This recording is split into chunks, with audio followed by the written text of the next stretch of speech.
Good evening, everybody. It's late. It's Monday. It's like 7:15 Monday.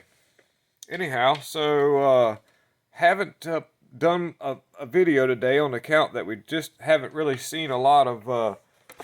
There's not a whole lot going on right now. There's not a lot of chatter. Don't know. Sometimes that's a good thing.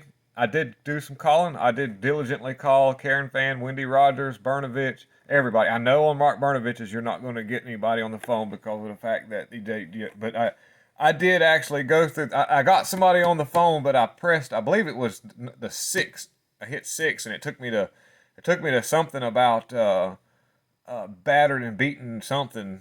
So I actually got a lady on the phone, and she was a younger lady. And this is on Mark Bernovich's office, and it was the Phoenix, Arizona. If you look up the Phoenix, Arizona, there it gives you an option for to hit six. And so there was this woman answers the phone, and she I said, yes, I like to talk any information about the Arizona people picking process. And she was like, well, this is the battered beaten number. I can't remember the exact name of it, but it was a voice. So I was like, okay. So the lady, she was a younger lady, and I asked her, did she know anything about what's going on? Any chatter? She's like, no. And I could tell she just wasn't really concerned at all as to what I was talking about. And I explained to her who I was and where I was from and why I was calling. And I said, do you even have any feelings about any of this stuff? And she, of course, went to I'm not going to express personal feelings. And then I asked her, I kind of vetted her out because I was a little bit like, I want to know what the demographic is of what some of the common folk are. And this woman who works for the Arizona Department of something about beating women, you'd think that, she would be like, somewhat of the up and up. I asked her, I said, do you have children? She goes, no. And I'm like, oh, okay. I see where we're going with this. She works for the Beating Women Center and all this stuff, which I don't advocate domestic violence. But a lot of these domestic violence activists can be somewhat of the left wing. They are, so anyhow, I said, well, I'm probably not really talking anything that you like to hear about, but I was like, do you have any knowledge of this of the significance of what's taking place? And she goes, well, no, not really, because I just don't get into political things.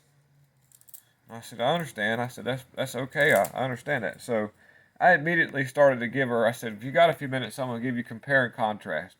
And so I started comparing and contrast of how the Jewish people, which I did a video of this before about how the Jewish people were persecuted and they were sent to gas chambers. Nobody cared because they were pretty much made out to be, bad people, even though they were really nice people. There was really nothing wrong with Jewish people at all. They're just like anybody else because that's just how it rolls out. Same thing with the Uyghurs and the Falun Gong. And so I actually went through that explanation. And trust me, I've done this explanation 100 times, so it does get tiresome. So at times I want to just blurt it out and be kind of rude about it because you ought to know. But I had to take my time with her and explain it to her like I've never explained it to anybody before, go through a detail. And she was kind enough to actually listen to me go through the whole thing without rushing me off the phone. I could tell she was listening. And she actually kind of was like, wow. I explained to her how patriots would be kind of persecuted and through propaganda and all the stuff that's going on with the mainstream media. We're going to be sought out as bad people, and nobody's going to care when the justice system has when the justice system goes against us, we don't get fair justice, then we're put in concentration camps and all the stuff that they love to do to us. So through propaganda, they can convince the general public to make you think it's okay. And I explained that to her because she may be one way or the other. I don't know. I didn't ask her how she politically affiliated, but I pretty much just gave a generalization. And at the end of all that, I explained to her, I said, now you will have people that will feel empowered to turn these people in and be that way and fall in line with the people that are going to be so far as the ones that are safe and have freedoms by the vaccines and all the stuff. But that system will come for you, and it's all in history if you actually look, and it all happens, it all feeds itself, and the only way to do it is to fight the evil from the get-go. And so that actually worked out pretty well. Even though it was one person, I was talking to some voice on the phone that had something to do with the Bernovich office, and there were other people in there, so maybe, I said, now look, lady, real nicely, I said this, I said, check this out. So if you really have any question about what I explained to you, please do your own research. I named off the people who do research to be George Soros, and I watched a 13-minute rare interview from 1998 of George Soros. It was on Rumble. If you go on Rumble, look up George Soros, and there's some interviews. I don't know how to post links from one place to another. That's why you don't see me do links. I'm learning this thing. I've got to actually I've got a computer, so I need to actually start using it more than the phone. But right now, this is my comfort zone, so I can get these videos out. But on Rumble, there's some interviews of George Soros, and you can actually see some of when they ask him questions, his demonic stares and his smiles and the way he actually, this man is definitely of some nature of human that I've never seen. I'm just saying, maybe he's not even quite what you want to call human. I got into a few rabbit hole videos today. One of them also was the correlation of the Bible and the holographic makeup of our universe. And I'm a believing God all day long. I believe He's our Creator. But I also know there's also a lot more to the whole story. But we need to go by the handbook that was handed to us because of the fact that that's just how it rolls out. So there's a lot of controversy as to the complexity of God. I do know that science will prove that God exists. It always does. It has since the beginning, but science doesn't want to admit that God exists because science wants to be science. And so what they'll do is they'll say, well, according to this, when you measure things with meters, you're going to get a scientific reading. But the only thing the scientific reading says is because they say we were created from a one cell organism, which kind of in a sense, if you think about it, we were actually, even though God created us, He had to start from a building block, and I'm pretty sure that was somewhat. It wasn't like a whole person. There was probably somewhat of a scenario of events that took place to create our exact being. But the fact that we have dirt, the fact that we have water, all those are scientific, which proves that God exists because that's just how it rolls out. I mean, don't let me go into a rabbit hole all of a sudden because I don't really have a lot of stuff to report.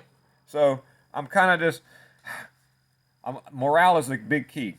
So right now that we're not hearing much about any kind of election stuff, I want to keep people's morale up, and I want also people to know that we are winning. We are growing in numbers. Right now that we're not hearing anything, there's probably a really good chance that there are some things in the works. That's what we got to have faith on. And it might not even be because of Brunovich. He might not be. Things are in the works regardless because God is in control. This has all been figured in by God. Everything that's happening is happening by God. And everybody says, well, why doesn't He just all fix it and everything? Because chain of events are all mathematical, and chain of events have to occur in a certain manner for the mathematics to work out. Otherwise, you've faulted the equation. So things aren't always pretty. Things aren't always perfect. But things are always going to be. And now it depends on what side of those things you want to be on. That's how that kind of rolls out. When we were first put on this earth, we didn't have electricity, running water, television, smartphones, and fancy toilets, and we were happy. But we owned ourselves. So don't let me get that construed with socialism. No, I don't. We owned ourselves from the get-go. We own ourselves. That's how we got where we're at today, is because we owned ourselves. We weren't told what to do by evil dictators. So I'm fine with nothing as long as I own myself. I'm fine with that. Nobody's going to take me from me, and the same thing goes for you as well. Anyhow, I do have a little bit of people picking process stuff that's going to take place in Michigan.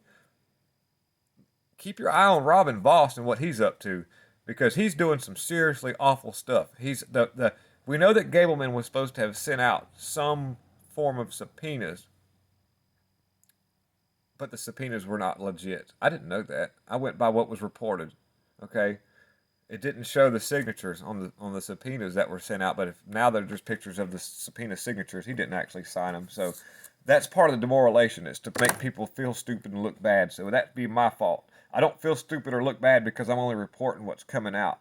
And the fact that that was done only makes him look worse. Doesn't make me look bad, because I'll explain the whole thing. It was all done for a dog and pony show, which people say, yes, But that's okay. Don't let these people ever think for 1 second they're going to go in comments and go, dog and pony show, whatever, this, that, and the other. You're not going to take the fight out of me that easy. I can tell you that right now. It's going to take a lot more than that. But anyhow, on November 3rd, Robin Voss, who is in control of the 63rd district in Wisconsin, is going to be in recall on November 3rd. Everybody's already got the petition set up. They're all signing it. There's going to be a recall election. And I know, bear with me. We moving. We're moving. That's all that matters. We ain't dead. We ain't stopped, and we're not going to stop. We will explore every avenue possible legal until it's to no end. And after that, it still doesn't stop. So I want everybody to know that I'm in your corner and I'm fighting hard. I'm making phone calls. I'm doing everything I can do. I've emailed several of the officials in Arizona. I've left a message on Wendy Rogers' personal voicemail. Whether or not she calls me back, she doesn't. But I did it. I didn't say it wasn't going to work and just not do it. I did it. I called down there. So anyhow, I've got a lot of faith in this whole thing as far as God, because that's the thing I've got faith in. That's who you need to have faith in. The rest of these people are all either going to be pushed to the side or they're going to be uh, working with us. That's all there is to it. Uh, Keep your head up. Don't you ever think for 1 second God isn't watching and God isn't going to be there for you, because He is. And I'm not worried, and you don't need to be either. So as soon as I find out some more stuff, I'll report on it. I will keep you informed. Thank y'all very, very much. Thank you, everybody, for taking time to tune in and all this. And I don't want to be one of them people, but try to subscribe and make sure you hit the like button, because it will help my algorithm kind of like jump out there. And we'll all win because of it. We're all going to be working together. I'm going to be behind everybody. So know that. Thank you very, very much. And God is definitely in control.